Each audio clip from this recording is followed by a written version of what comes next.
So if you go back to that map, you go and you find places to conquer that has open land. Or you go and take over an island and make it a colony. Now, the word for all these little places, including Sparta and Athens, Greece, the concept of Greece as we know it did not exist then. This didn't exist, hadn't come yet. There were city-states. Athens was its own city-state. Sparta was, Corinth, Syracuse, and Sicily. And Sicily plays a big part in war, a couple of times.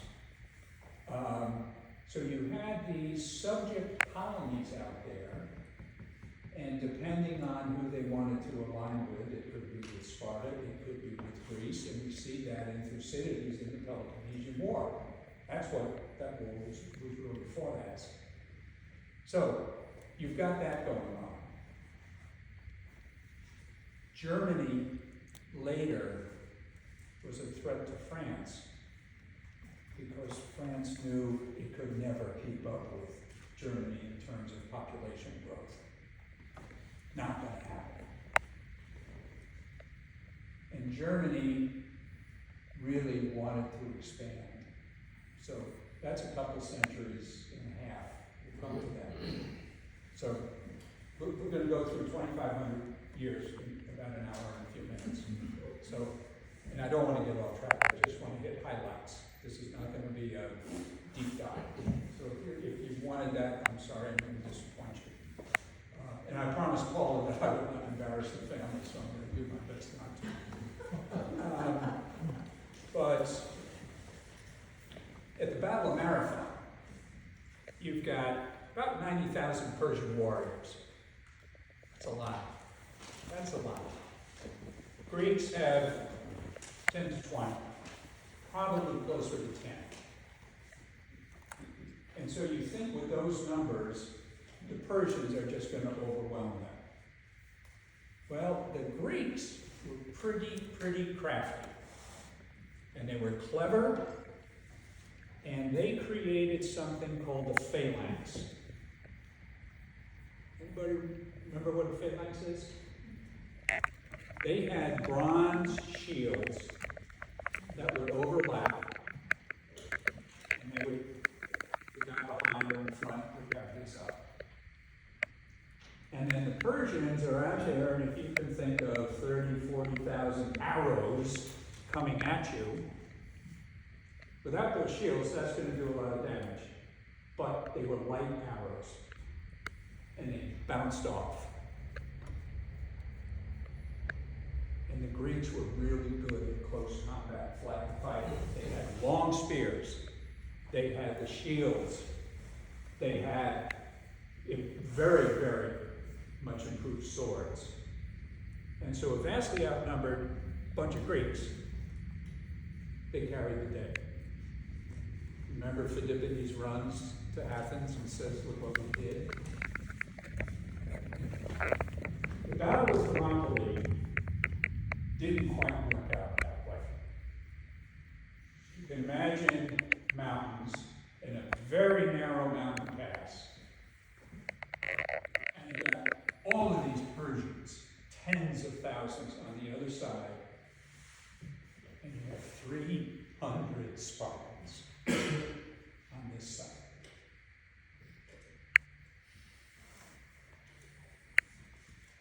And to lift a line from my father, those inglorious bastards, they held off Persians for days.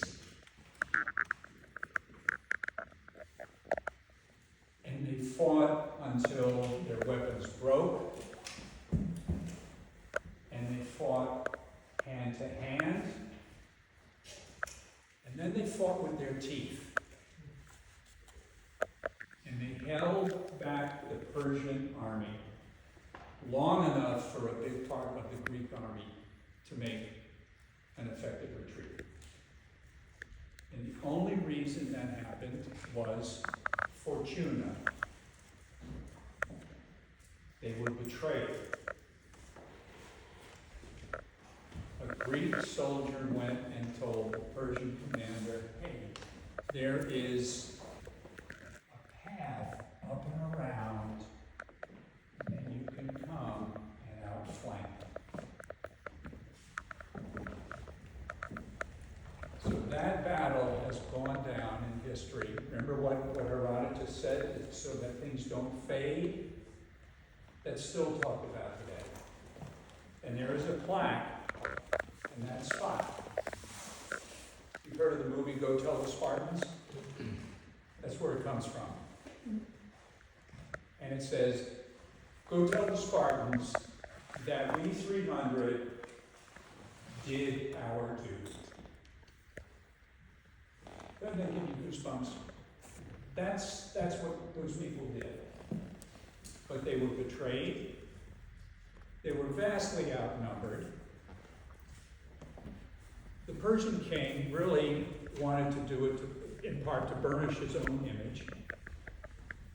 So hubris, it's all about me. And the need to expand. So just keep that in your thinking now. Okay. They didn't really feel threatened. That comes later in the Peloponnesian War, but they wanted to expand. Empires, I think, organically want to keep expanding. And we can see that in the Great Game. Who's going to take what in Africa? Does that make sense? And if it doesn't, that's my fault. You have to let me know that. So Herodotus, he actually was born in what is today Turkey. And if you remember the Trojan War, you can actually go to the site.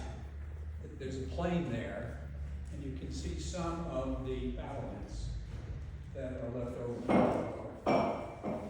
And it started off from some princess Russia, as Herodotus tells us.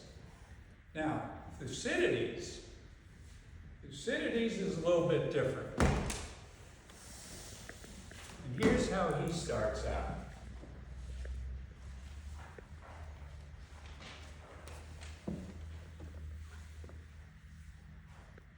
Thucydides, an Athenian. So we've got a fellow from Halicarnassus, in what is now Persia. Thucydides is an Athenian. Herodotus wrote about things that he never saw, but he traveled all over, including to Europe, to Egypt, to other parts of North Africa. He came from a really wealthy family, so he was able to do it. And he wanted to speak to either eyewitnesses or people who had some first-hand accounts of what happened. So that's how he put together some of his speeches. He may have fudged a little bit on some of them, but nobody fudges like Thucydides. And I love the way he writes about it. Thucydides, an Athenian, wrote the history of war in the first pronouncement of the Peloponnesian War. Unfortunately, the merest glimpse of our author's life follows this promise. He announces, for example, what he's going to do. And here's what it is.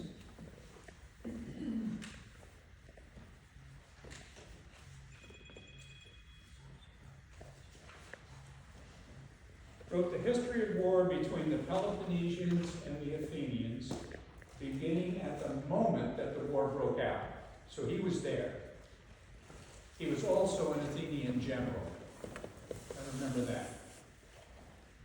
Beginning at the moment that it broke out, and believing that it would be a great war and more worthy of relation than any that had preceded it.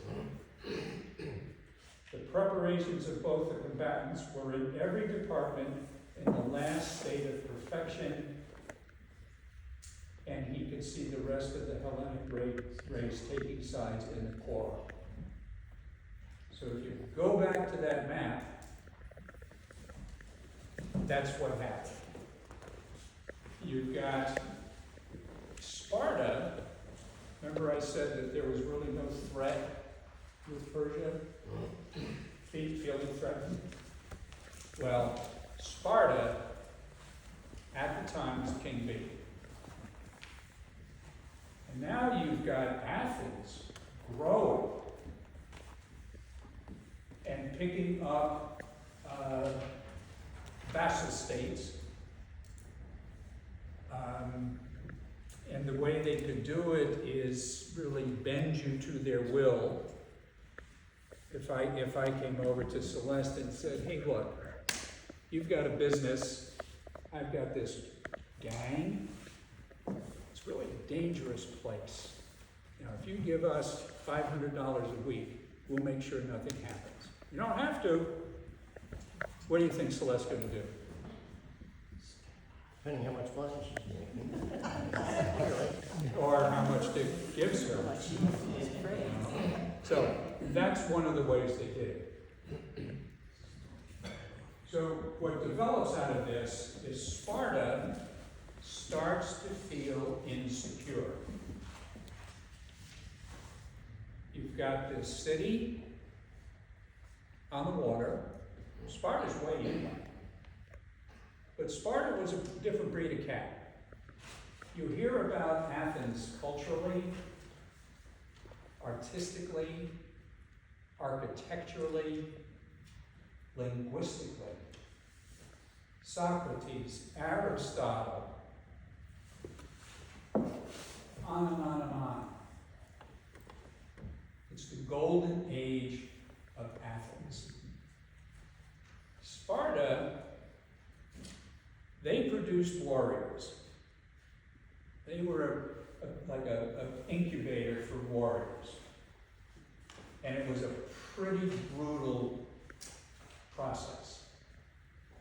A new child is born, it's a male. The father pulls it up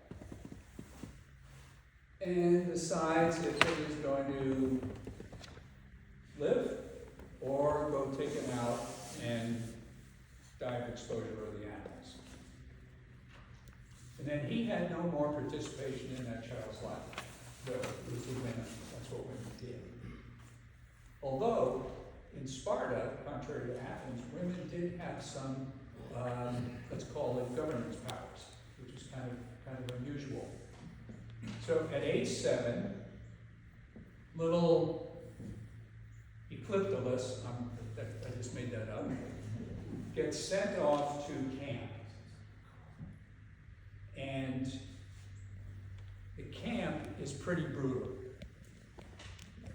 The young boys are underfed, they are underclothed, they are trained in brutal existence. They are sent out to forage for themselves because softness breeds weakness. Softness breeds weakness. And they had to know that you may have to fend for yourself out there. Does that make sense? Yeah, but they get special housing and benefits in the VA. Yeah, that's right. And they could come back, I believe, home maybe once a year, something like that. So you don't hear about any great authors, any great poets, any great philosophers, any great architecture from Athens, from Sparta. You just don't. I can't think of it. So you get to a place, there are two coalitions. This coalition is a very, very big deal in this time of Greece. You've got the Delian League, which are all these little island city-states that are aligned with Athens.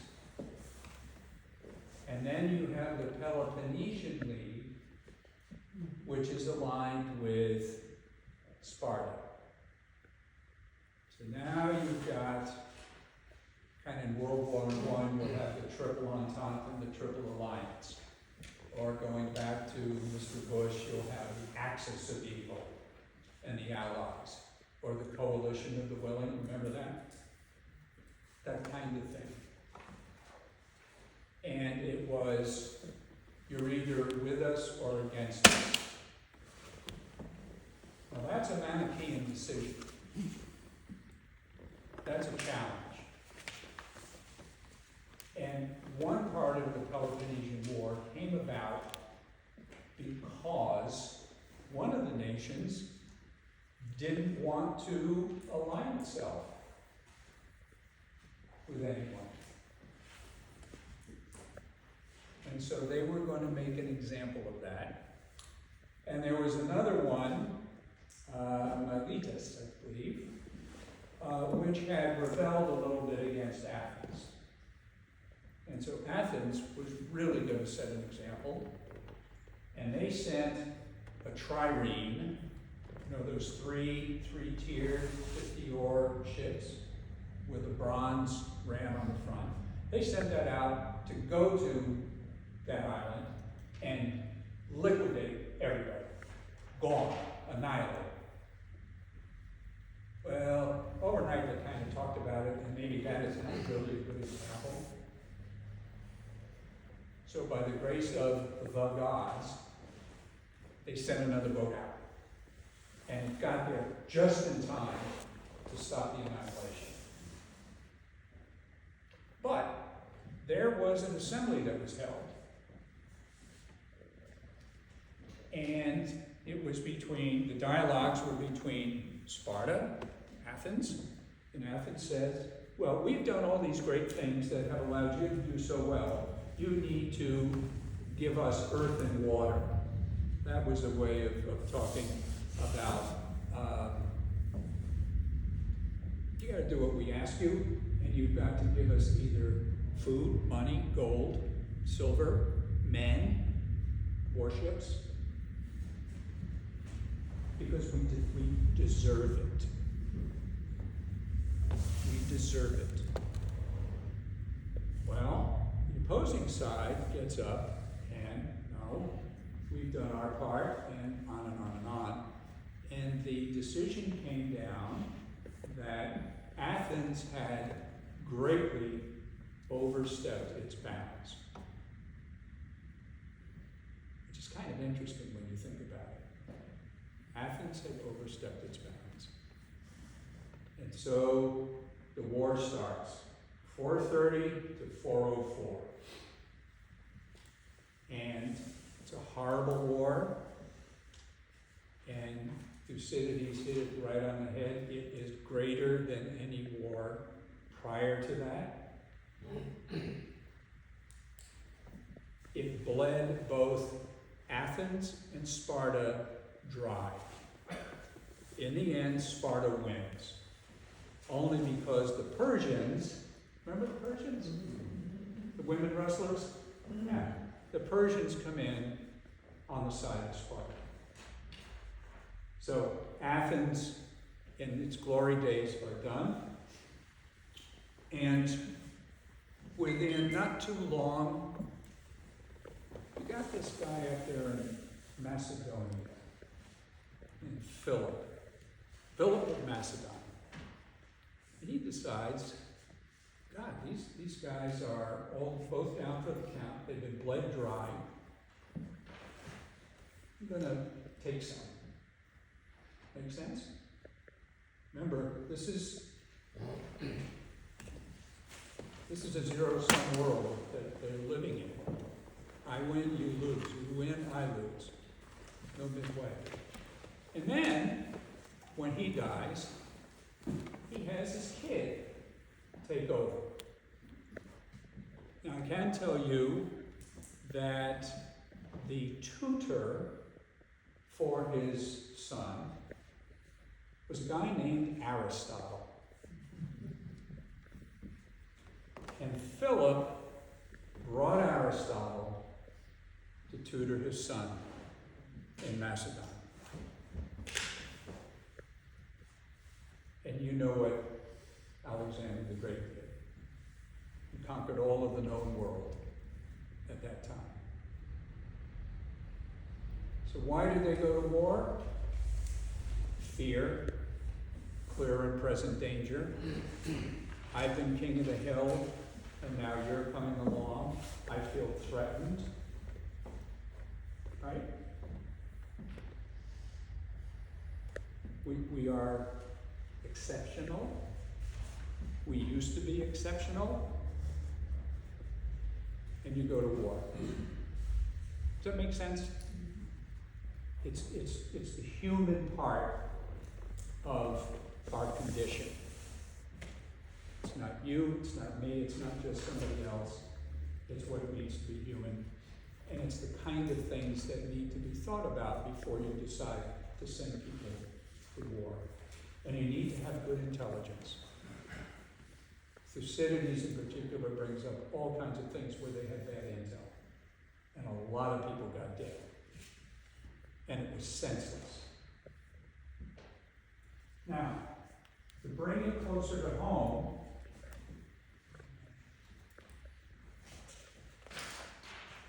you'd be kind enough to go to this.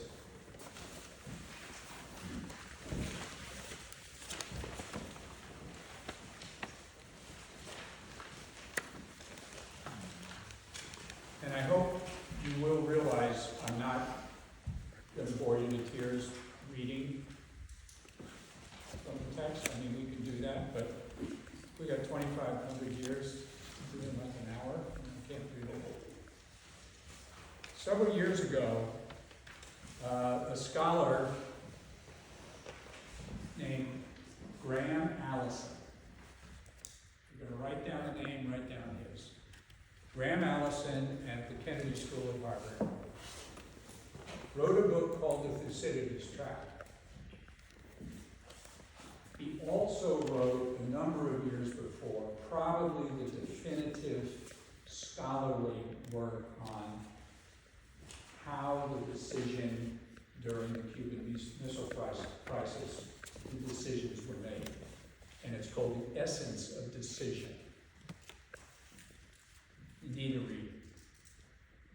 But in the Thucydides Tract, he created this scenario that you've got American exceptionalism at its peak. And the reason we know it was is because we said it was. I still don't, I've never understood what it means, but it was out there and it became very popular. It's kind of boastful. To me, it's filled with hubris. Personally, I don't like it. But now, over in the East, you've got China, which used to be nothing. Nothing. And it is cranking up. So today it's outstripping us in what percentage, I believe, and what percentage of its GDP goes to defense, particularly the Navy. They make all kinds of things that we buy. They are very, very shrewd competitors. They're not above stealing ideas. But then I think all countries do it. And they're a force to be reckoned with. Would anybody disagree with that? I mean, now's your chance.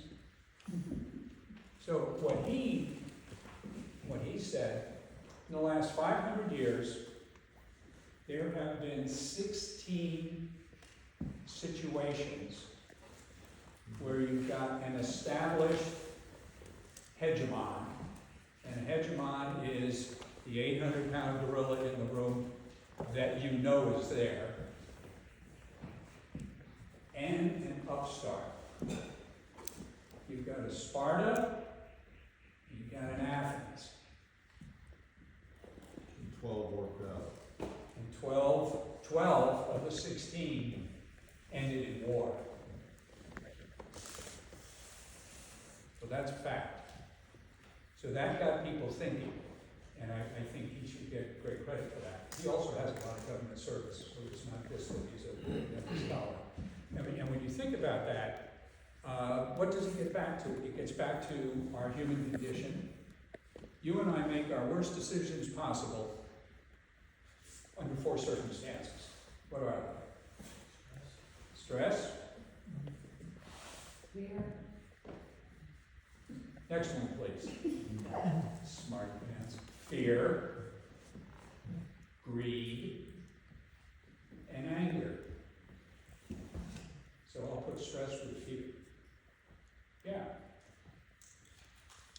So I would say that we have every right to fear the Chinese, but it's how you channel that fear, how you make prudent decisions, how you verify your data. Remember in here, they had a lot of bad decisions made on bad intel. For instance, there was an invasion of Sicily that ended horribly for the Greeks. All the ships were destroyed. And the army, Bataan was not the first death watch. It was the death march of the Greek army from Sicily back to Greece, because they had no boats anymore. They were destroyed in the battle. So, that's the Thucydides tract. Make sense?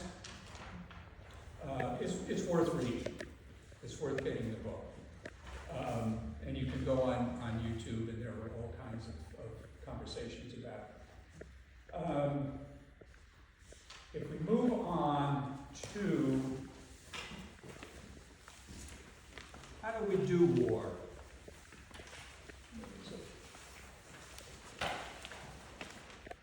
Karl von Clausewitz. And the way you don't want to start a little presentation is the first guy in says, yeah, I studied all of von Clausewitz in the military. I know all about it, and I was never in the military. And that's Bill. So I would say anything that you really want to know about von Clausewitz, ask him. But what Clausewitz did is he created a rubric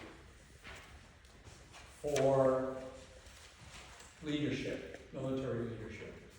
And he had one thing right at the beginning. It needs to be clear. It needs to be simple for an average soldier to understand. And it needs to have common sense. Common sense. And he also says that there is still another cause which may stop action in war: an incomplete view of the situation. Okay? You think you know what's going on, but you don't know it all. I don't know if you can ever know it all.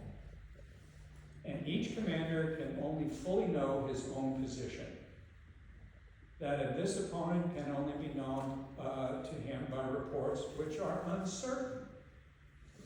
He may therefore form a wrong judgment with respect to and upon data of the description, and in the consequences of that error, bad things may happen. And you can think about maybe when we went into Iraq, that we're going to come out with flowers. It was not a lot of good intel.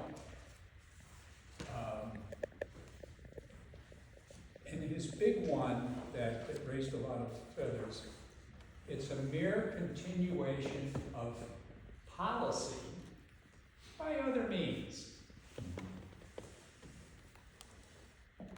So, country goes to war, there's a political reason.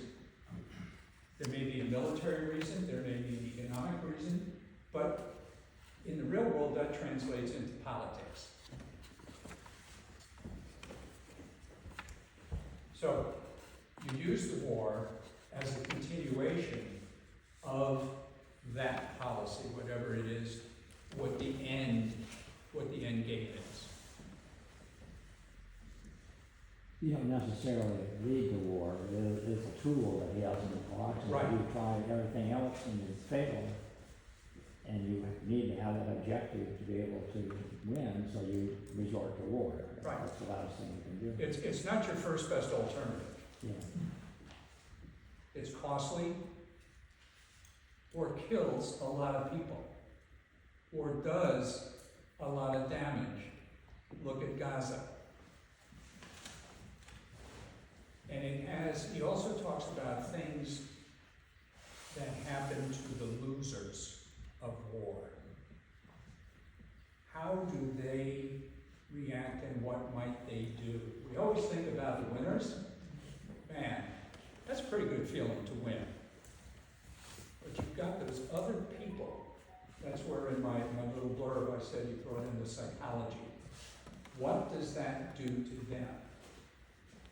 I don't know that it's a great leap that what has happened in Gaza could bring a generation or so of future terrorists. I don't think it makes for any warm, fuzzy feelings. I don't know where proportionality comes in, because next week, Barney Forsyth is going to take that up in war and just war, and how that just war policy has changed over time. If you think about a just war, we've got signatories to the Geneva Convention. We all have certain rules, theoretically, that we abide by. Would everybody be kind of okay with that? You know, guy, POW said I'm protected, and all you have to do is give you my name, I can serve you. Well, what do you do with ISIS? What do you do with them? They're totally outside any structure, institutional structure.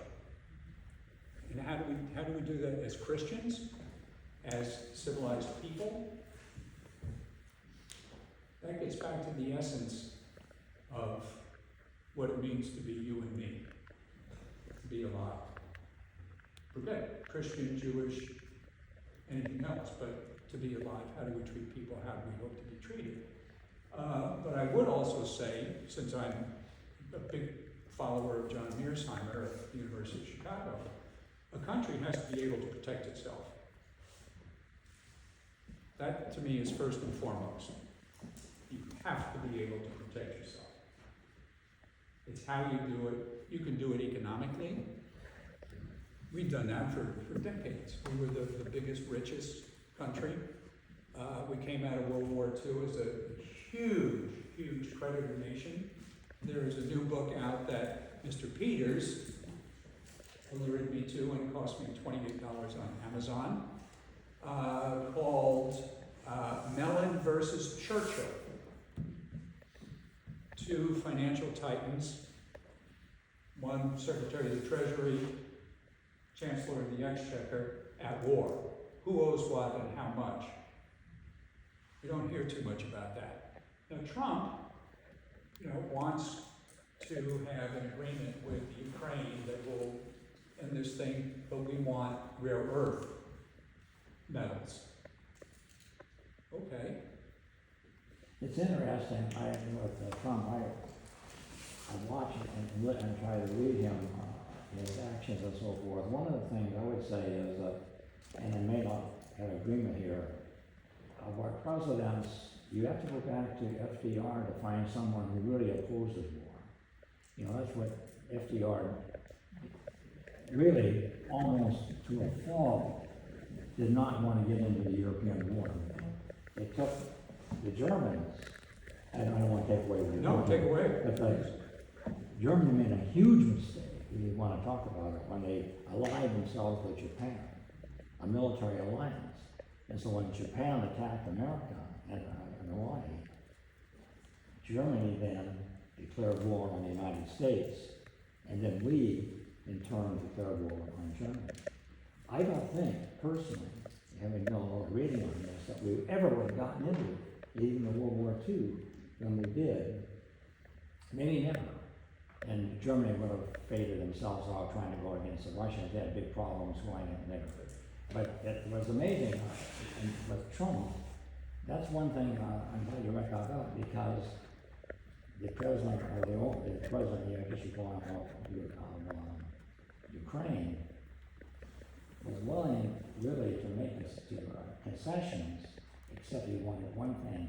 He wanted the United States to have an alliance with him, protecting the security alliance. And Trump said no, because he recognized that it's a danger, I'll get sucked into a war with Russia. And he did, and he's really, when you look at Trump wants a strong defense. I mean, he wants to be powerful, but he does not want to get into war. He'll do anything he can to avoid the war. Yeah. And that's what he did there. He said, no, I'm not going to do that. And so he turned against, I agree with that. I Yeah. agree with that. And I think we have to be able to separate ourselves from the person and the policy. The person and the policy. Remember, on December 7th, 1941, still, most of the people in this country did not want to go to war.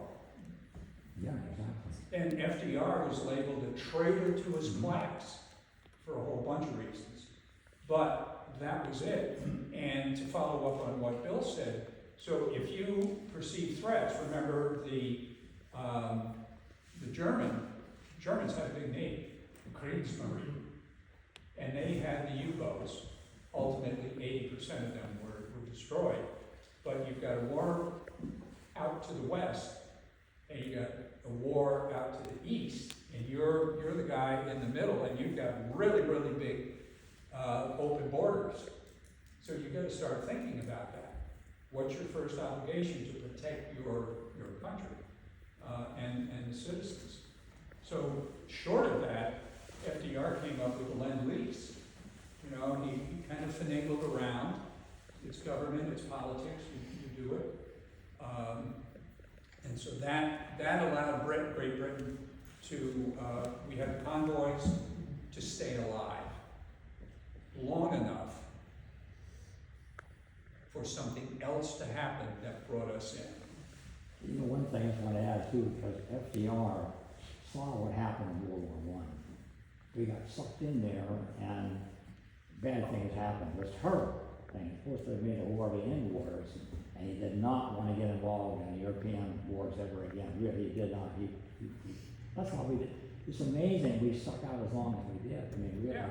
And I think two things to remember is both FDR and Churchill were assistant secretaries of the Navy. Mm-hmm. And Teddy Roosevelt also. Teddy Roosevelt also, while the Secretary of the Navy was off doing something, he was in charge. He sent out this great white fleet on kind of a almost around the world trip to bang the gong, to bang the drum, and say, boy, look what we've got. That was a brilliant political move. So if you're ever going to be the secretary of some military establishment, don't go on vacation, don't go anywhere, because you're going to have a lot of pushback. But it was brilliant. It was brilliant. Teddy Roosevelt, when he was still in Harvard, he wrote a history of the U.S. Navy in the War of 1812. I believe, I'm told it's still required reading at the Naval Academy. But let's go to World War I. We kind of jumped a lot, but that's okay. World War I, I'm going to hit with what Bill said. If you look at the map, or maps, you're going to see a couple of things. We've done Clausewitz. We got Schlieffen. Schlieffen was chief of the general staff, and he had been around a long time. He developed a war plan for Germany to fight a two-front war. One in France, the others against the Russians. And And part of the problem is if you look where France is located, where Germany is located, and then to the right where it says Czech Republic and just a little bit of Russia, that goes way out. And France and Russia and Great Britain had formed an alliance. And you're Germany. Might you feel squeezed and threatened? Just might you? Don't forget, there was a Franco-Prussian War in 1870 to 71. The French got creamed. So they, you know, we got long memories here. We got long memories. There's only a generation and a half, maybe. So Germany has been rearming. They've got the dreadnought building campaign going on for supremacy of the seas. England ruled the waves. The Irish would also say that they waived the rules, but that's different. England was having a lot of trouble with Ireland, wanting home rule. They've got a lot of civil unrest. They've got unions just making a lot of trouble. They've got women. The women who want to vote. So at home, Britain was not in a real comfortable situation. They were very, very fearful of a total civilian uprising. So you've got this going on, and Schlieffen's plan was really very cool at the time. And he continued to fiddle with it for years. But it mandated that they would do a sweeping move, and I think I've got that in there, around and through Belgium. Everybody see that? But it had to be pretty meticulous. And the British historian A.J.P. Taylor, Alan John Percival Taylor, came up with the little quip, and he said, it's war by timetable. Because how are you going to move that many troops? How are you going to do it quickly? Dick? I'm sorry, I was thinking something else. Stay with me. All right, you got to move troops a long way real fast, and it's 1914. How are you going to do it? A large mass of people, too. And material. Trains. Trains have schedules, and not all rail gauges are the same. Now, if you take a look at the map of Russia, and those, I think they're red lines, that's Russian railroad. Really, really inferior. And you should have a color map in there, I think, either the next page or not. Yeah, that's German railroads. Everybody see that? So you've got German railroads all over the place. They could move really quickly. And in 1888, Otto von Bismarck made a comment that the next big war is going to start because of some foolish damn thing in the Balkans. So what do? Well, what you don't do is you don't send Archduke Francis Ferdinand into Sarajevo in Serbia, which had just had 2 wars in 3 years, where it really kicks some butt. You don't send him there on June 28th of 1914, June 28th, because that is the day that is infamous in Serbian history, because that's when they lost to the Ottomans. And here, this Austro-Hungarian heir to the throne comes to celebrate his army's maneuvers. Was that a good decision? No. No. So, he's out with his wife, who, by the way, was a commoner. The royal family did not like her. They're riding around. The driver had never been there before, takes a wrong turn, backs up, and a Serbian by the name of Gavrilo Princip puts a bullet in each of them. She dies immediately, he takes just a little bit of time.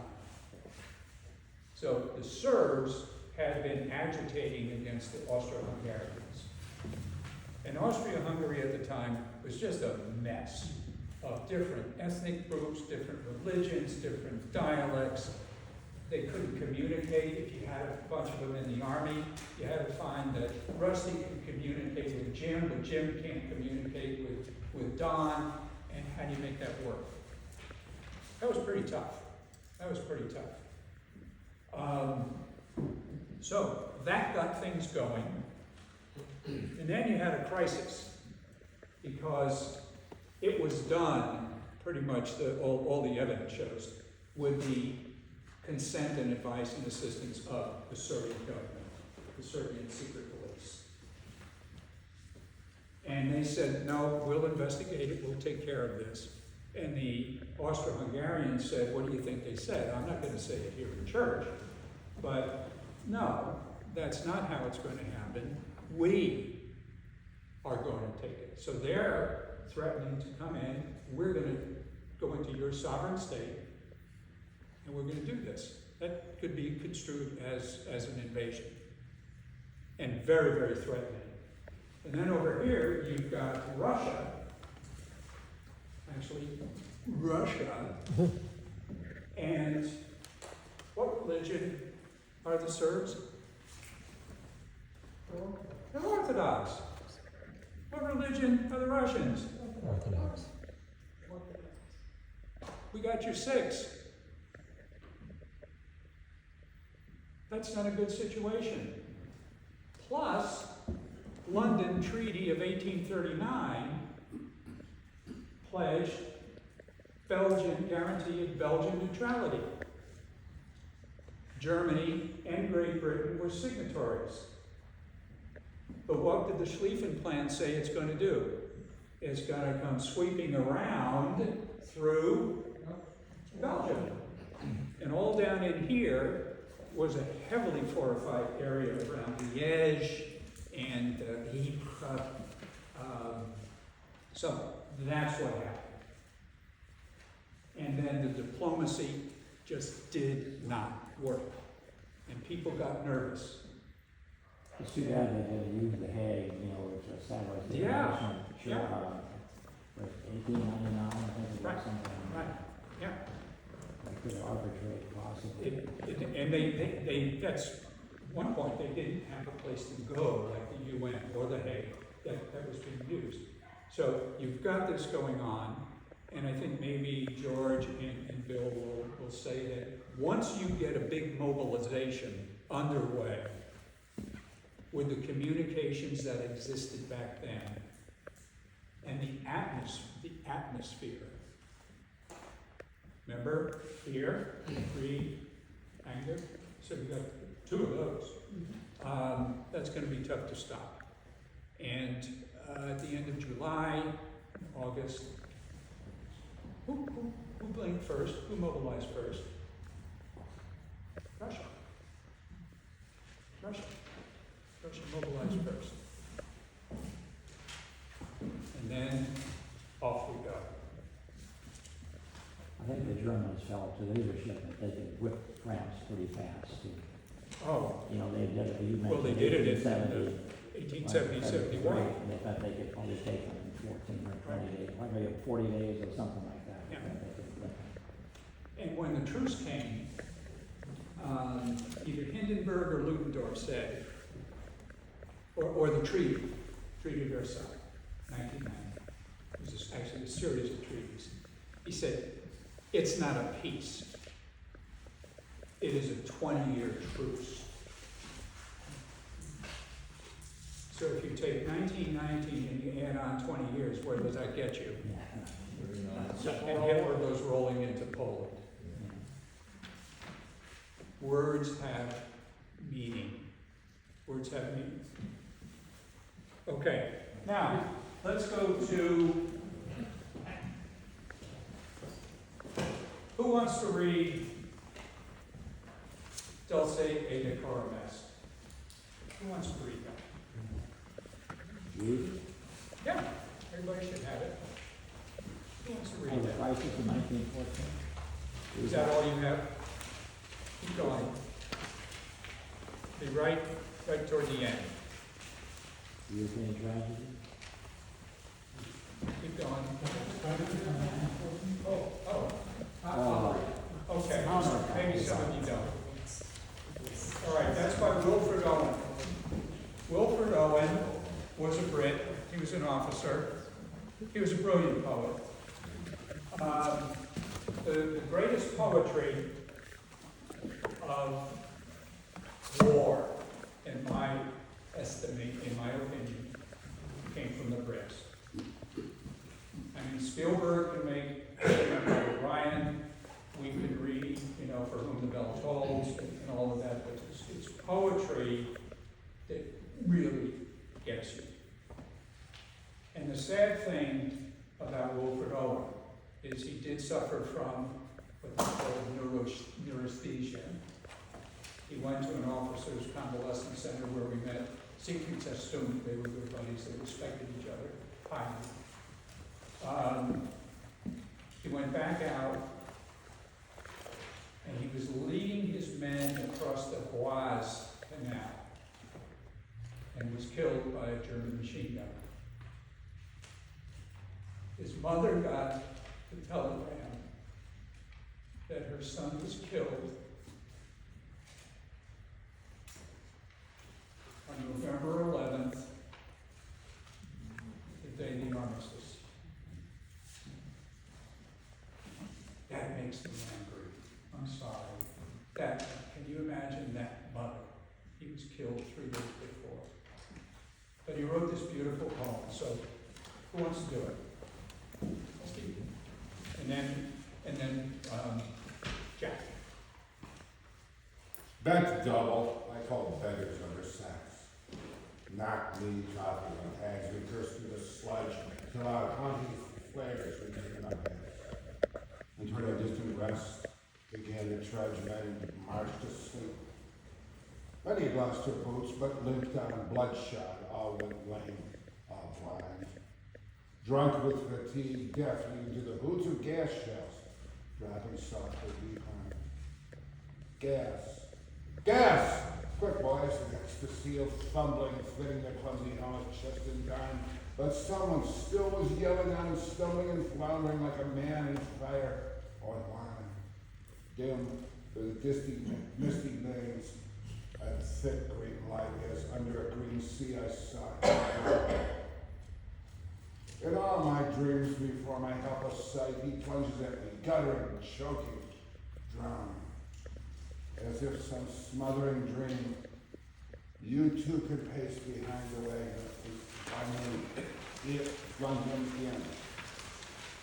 While posturing giants dissolved, in drifts of smoke, he crouched and flinched, dizzy with galloping fear, sick for escape, loathing its strangled horror at butchered, tragic gestures of the dead. Boom, boom. Enough? You got Oh, I'm sorry, I skipped the page. Yeah. And watch the white eyes rising in his face, his hanging face, like a devil sick of sin. If you could hear at every jolt the blood come gargling from the fraught, corrupted lungs. Obscene as cancer, bitter as the cud, of vile, incurable sores on innocent tongues. My friend, you would not tell with such high zest to children ardent for some desperate glory, the old lie. Dulce et decorum est, pro patria more. I hate this book. I do too. I detest this. Known for the many years. Jack, you want to do it? Guard? No, Counterattack. counterattack. Counterattack was by Siegfried Sassoon. It kills me. That's all I'll tell you. We gained our first objective.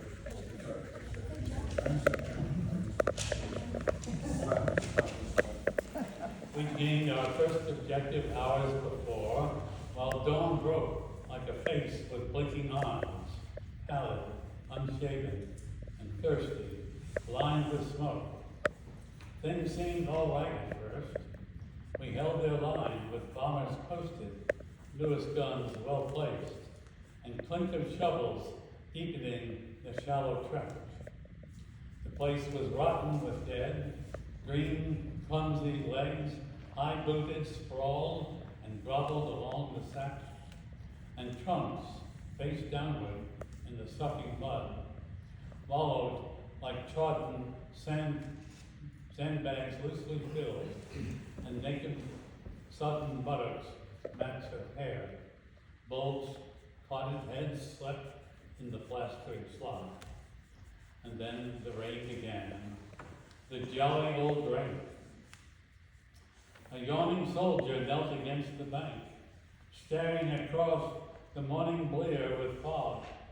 He wondered when the Alamans would get busy. And then, of course, they stared with 5 9s, traversing sure as fate and never a dud. Mute in the clamor of shells, he watched them burst, spouting dark earth and wire with dusts from hell, while posturing giants dissolved in drifts of smoke. He crouched and flinched, dizzy with galloping fear, sick for escape, loathing the strangled horror and butchered frantic gestures of the dead. An officer came blundering down the trench. Stand to and man the fire step. On he went, gasping and bawling, fire step, counterattack.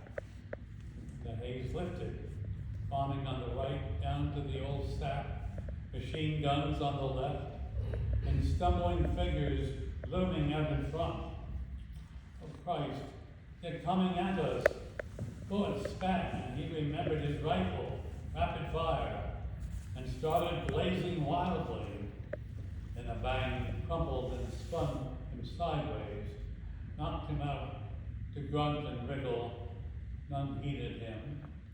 He choked and fought the flapping veils of smothering gloom, lost in a blurred confusion of yells and groans.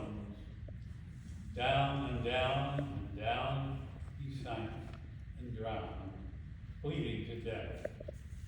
The counterattack had failed. But that's a counterattack coming at them. It failed.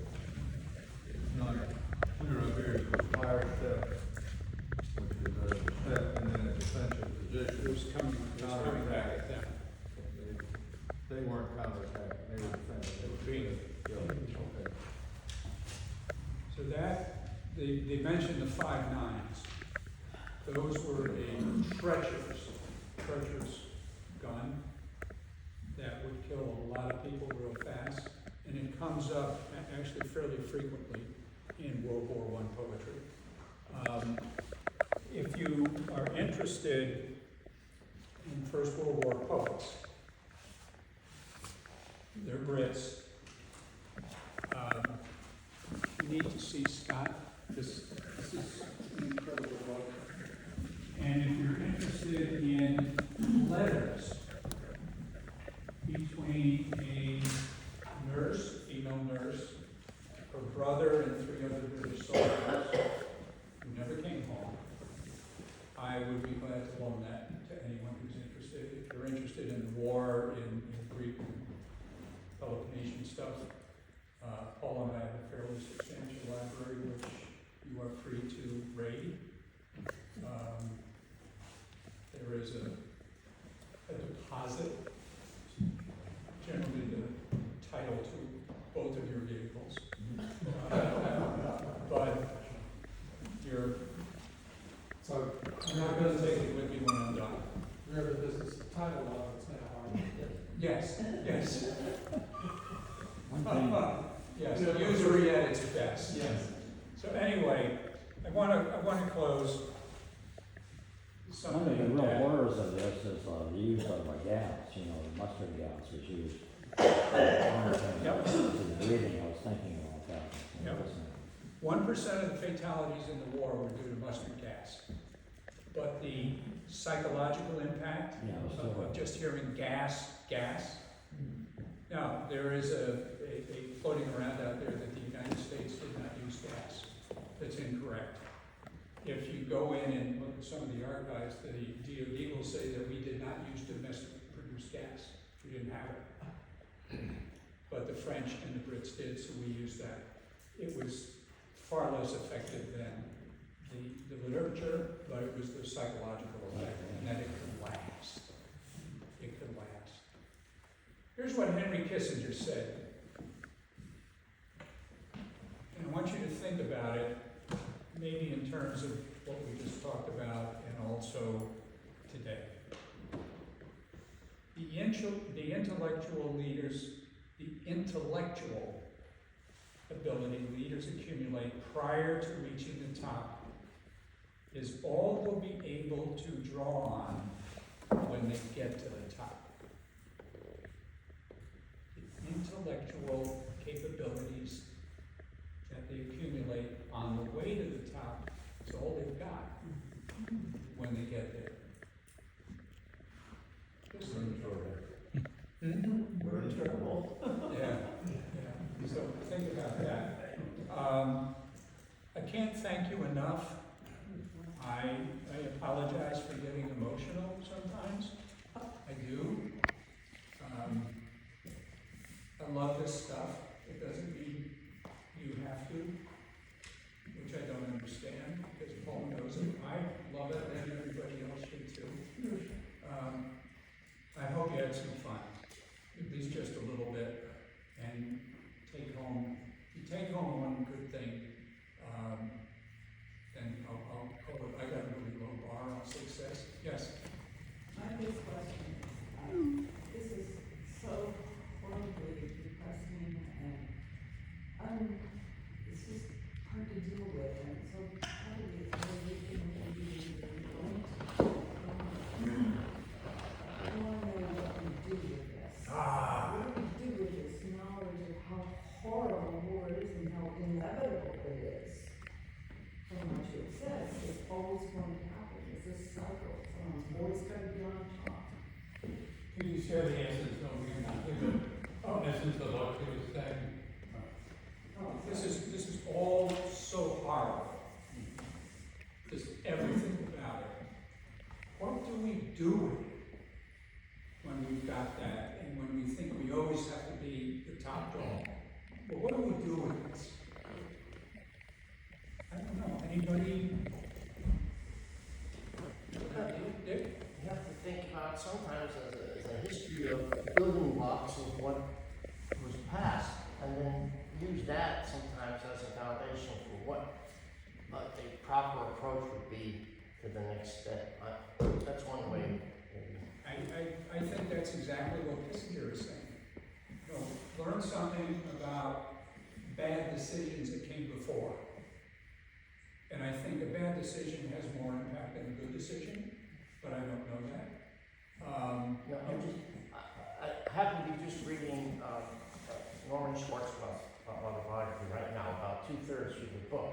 But this is so current because he draws on that too, and experiences. And George there would be knowledgeable of that West Point background. But he's going over his mind every night when something major comes up to do the next step in the campaign, if you will, as to, okay, what did happen, why did so-and-so happen to Colonel so-and-so back here? And so he builds on it. And it's in his autobiography, it's really good. Yeah, I think you've got to be here on the second for Barney. I mean, because that's, I'll be right there. That's going to be part of it. But then you absolutely have to be here on the 9th, because Katie Presley from All Saints.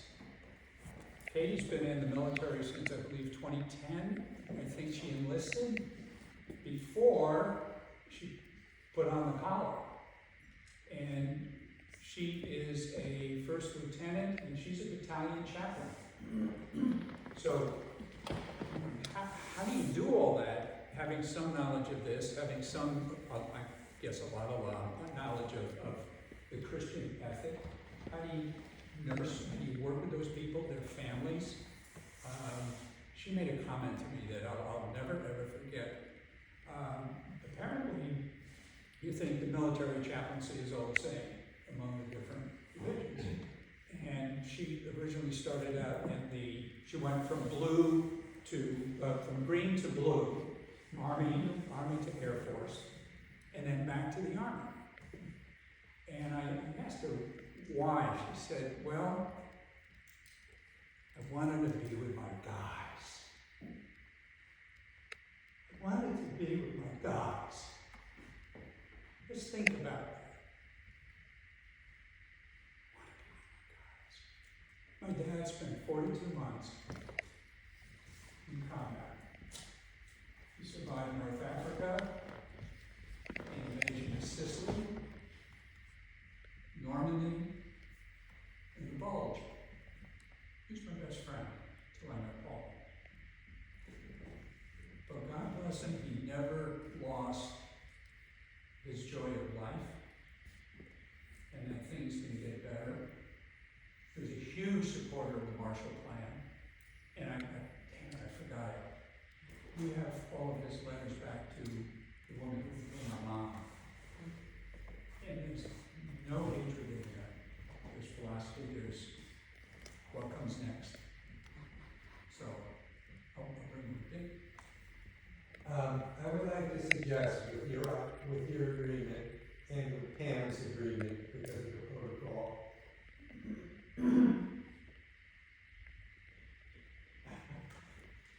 that I've been married 70 years.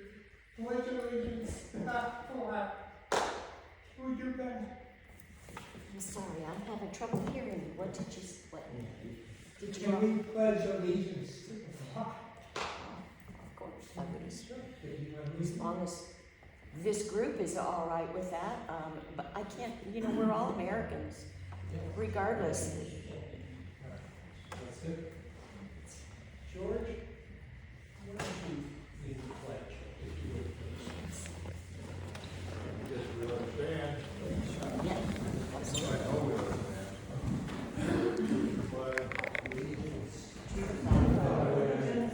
United States of America, and to the republic for which it stands, one nation, under God, indivisible, with liberty and justice for all.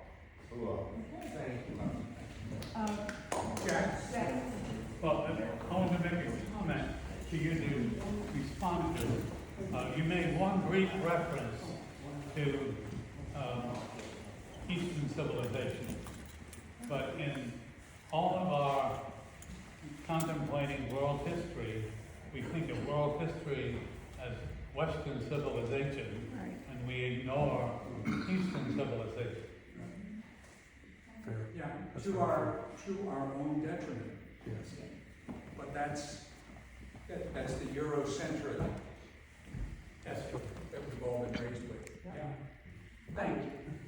I would like one, of course, well, let me do this first. I'll reverse my order here. I'm sure you have all heard the thing of, if we don't pay attention to history, we are destined. If we don't learn from history, we are destined to repeat it. And that's part of what's happened here with the cycles of war and peace and then war, because it's never really the defeated people. The seeds have been planted of unrest. So what we need to do to reverse it, to answer your question, is we need to learn from the history, and we need to do better. And that's the only way that peace is ever gonna be is you can't keep doing the same thing over and over again and expect a different result. That's insanity. That's And Einstein. it is universal, it is not with our country or any country individually. It's been going on since time began. And being people who are thoughtful and caring, loving people, we must do all in our power to learn from the past and not repeat the history, to ever find lasting peace anywhere and everywhere. So that no Hitler can ever say it must not be that 1 million German soldiers died in vain. And my second part was to thank you for a wonderful presentation. Thank you for putting this together.